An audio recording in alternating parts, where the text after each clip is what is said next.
With all of the drama and turmoil the Dallas Cowboys faced last season, they still found a way to go 9-7. That says a lot about what they have in young quarterback Dak Prescott, but what does that mean for the rest of the team and the additions and subtractions that they've made this offseason? Let's dive into the 2018 Dallas Cowboys in our NFL season preview.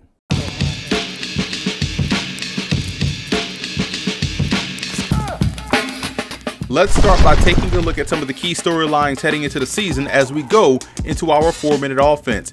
All eyes will be on the talented Cowboys duo of quarterback Dak Prescott and running back Ezekiel Elliott, albeit for different reasons. Now, contrary to popular belief, Prescott didn't have a down year in 2017 as the masses were unfairly expecting him to produce at the same record level he did as a rookie. Despite the perceived down year, Prescott still led the Cowboys to a 9-7 record. Now in his third year of the system, we should see number 4 flatline his game at a more high efficiency level. Now the eyes that'll be on Zeke Elliott will be due to the fact that he enters 2018 without incident or any dark clouds surrounding him. Elliott's suspension last year could have been the big reason why Dallas missed the playoffs. Now that he's back into the fold for the full 16, he should once again take his place amongst the league's best runners at that position, which should make the Cowboys better as a whole. All eyes will be on the Cowboys secondary this year as well. Last season, from left to right, corners Jordan Lewis and Chidobe Awuzie and safety Xavier Woods all saw significant time as rookies, including some starts. Now as the trio enters year 2 as starters, they're expected to take major strides to help shore up the back end. The great part is that all 3 guys possess the ball skills and now the experience to make that a reality. This trio, along with the veteran Byron Jones and Anthony Brown, has the potential to be one of the stronger groups in the division. Last year, we saw defensive end DeMarcus Lawrence break out as he registered 14.5 sacks. He proved to be the dependable player they envisioned him to be coming into the league. The question is whether or not they can get that consistency opposite of him. They have a ton of candidates in Tyrone Crawford, Taco Charlton, Charles Tapper, and Coney Ealy, just to name a few, but none have really stepped up and been that guy, so to speak. In my opinion, this leaves the door open for 4th-round pick Dorrance Armstrong out of Kansas to make an impact. And quite honestly, the biggest storyline many will be following throughout camp and into the regular season will be who is going to be the next crop of receiving stars to step up at wide receiver and tight end now that Dez Bryant is gone and Jason Witten has retired. The Cowboys brought in Allen Hurns and Deontay Thompson via free agency and drafted 2 receivers this past April along with the tight end in Dalton Schultz. So it'll be interesting to see how this all plays out over the course of the summer, which will allow them to go into the season with a certain level of comfort in the passing game as opposed to if they had to play a game today.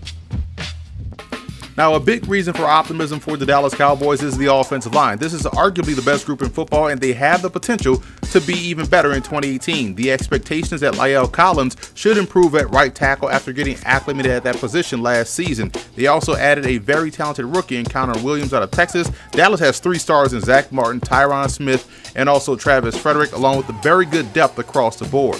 And because of that and the return of Zeke Elliott, you can also be very optimistic about the Cowboys' ground game. I don't think many truly understand the impact of a game breaker at the tailback position and what it has on an offense and a football team as a whole. Having a focused Elliott back in the backfield should put the Cowboys in position to be in control for many of the games that they play in. I also feel as though this year's offense will be very multiple in their approach. Without players like Dez Bryant and Jason Witten, you don't have to necessarily force the ball to them, which should allow offensive coordinator Scott Linehan to be a bit more imaginative, and that would definitely involve players like Tavon Austin, who they acquired in a draft day trade. Austin has the skills to be a Swiss Army knife talent in this scheme, which should open things up offensively for Dallas. I would also be optimistic about the Cowboys' defensive line. I know there are some questions surrounding the defensive end position opposite of DeMarcus Lawrence, but the sum is greater than the parts in this situation, in my opinion. Keep in mind that this defensive line was very good versus the run last year and did provide pressure on the quarterback. Now, the hope is that they can increase the sack production, but nonetheless, this group, especially on the interior, definitely has some talent. Now, with all that said, there are still some causes for concern. To start, looking at the passing game and all of its possibilities, cohesiveness is still critical for it to thrive. It's great to have an assortment of options, but it's even greater if all of those options work together as one unit. With no true lead dog at the position, it can be both a gift and a curse. Now, the gift is that everyone knows that they have a chance to get there, so to speak, and that everyone is primary, for lack of a better term. The flip side is that both of those reasons can also be the reasons why the passing game sputters. That is why it's critical for one of those many options to take sort of a lead during training camp and preseason so that everything can balance out within his passing game. And that goes for the receiver position as well as the tight end position, both of which will be extremely competitive during training camp. Another concern would be the linebacking core. I love the talent of both Jalen Smith and Sean Lee, but both do have those injury concerns, and we'll see how Smith does as his workload increases this year. And you hope that Lee can be out there for a full 16 games with no concussions or no injuries. They lost a talented player in Anthony Hitchens, and the hope and expectation is that first-round pick Leighton Vander Esch out of Boise State can be the guy to help strengthen the second level. I just didn't see him as that guy on film at Boise, and I know that he had a really good combine and everything, but football is not played in short, so I will gladly eat some crow with this one if it works out for him, but if it does, it would make this a very strong trio.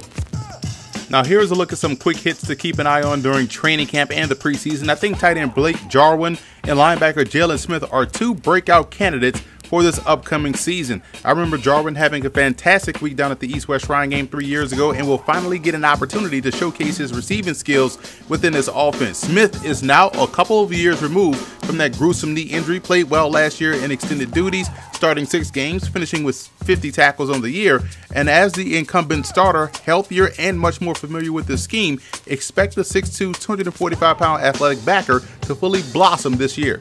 2 rookies get my vote for training camp surprises. Offensive lineman Connor Williams has a great chance to start at guard as a rookie. He was one of the better offensive linemen in the nation. He was a talented tackle in college that's best suited, in my opinion, to play inside, and that's where the Cowboys plan to utilize his skills. Also, in the secondary, there are a couple of players to choose from, but Cam Kelly of San Diego State has the versatility to see some playing time very early for this Cowboys football team. He can play both corner and any one of the safety spots. He's strong versus the run and has the matchup and ball skills to be successful in today's NFL. 2 more rookies that can have an impact this year, in my opinion, will be wide receiver Michael Gallup and defensive end Dorrance Armstrong. I don't think many understand how good Gallup really is out of Colorado State. He was one of the better route runners in his draft class and doesn't mind sacrificing his body for the reception, and also has top-level explosiveness and tracks the ball well. To me, he has a chance to emerge as the #1 option in the Cowboys passing game. Defensive end Dorrance Armstrong's best football is ahead of him. I liken his situation to that of defensive tackle Malik Collins when he came out of Nebraska. You saw the raw talent and the work-withable skills. Now you pair that up with one of the best defensive line coaches in football in Rod Marinelli, and Armstrong should definitely flourish, especially considering the opportunity to be a bookend premier rusher opposite of DeMarcus Lawrence. And finally, for you fantasy footballers out there, the main fantasy impact from this Cowboys offense, in my opinion, is an obvious choice in Ezekiel Elliott. The third-year back should post rushing numbers and touchdowns we saw his rookie year, so don't hesitate to take him very early in your fantasy drafts, as he'll pay off big time for you each and every week. The road to the Super Bowl for the Cowboys goes as follows. First, the passing game has to click. It will look completely different out there with no Dez Bryant and no Jason Witten, but it could spawn tremendous opportunity for many players on the roster to step up and shine. And if they shine together, this offense could be dangerous. The secondary also has to turn the ball over. This is what was missing last year from such a young group. They missed opportunities to get the ball back for their offense, and we know the talent is there. They just can't miss those chances this upcoming season. And finally, the Cowboys will have to own both sides of the line of scrimmage. We know they can do that on offense, but if they can build on what they did as a unit last year defensively, they'll not only find themselves building a lead, but also being able to close out games in 2018. I actually have the Cowboys finishing first in the NFC East. Again, this was a 9-7 team last year with all of that going on that they had. Now they get back a healthy offensive line, one of the best backs in football, and a young star quarterback going into his 3rd year in the system. You combine that with youthful talent on defense and a strong special teams unit, I can see the Cowboys sitting atop what will honestly be the best division in the NFC this season. I think all NFC East teams will have a winning record, with Dallas edging out the group for the top spot. So that's it for our 2018 NFL season team preview. Be sure to follow me on all of our social media accounts. Also check out and subscribe on iTunes to Football Game Plan Podcast, and to find other NFL team previews for our 2018 NFL season kickoff, visit the YouTube channel at youtube.com/footballgameplan and click that subscribe button.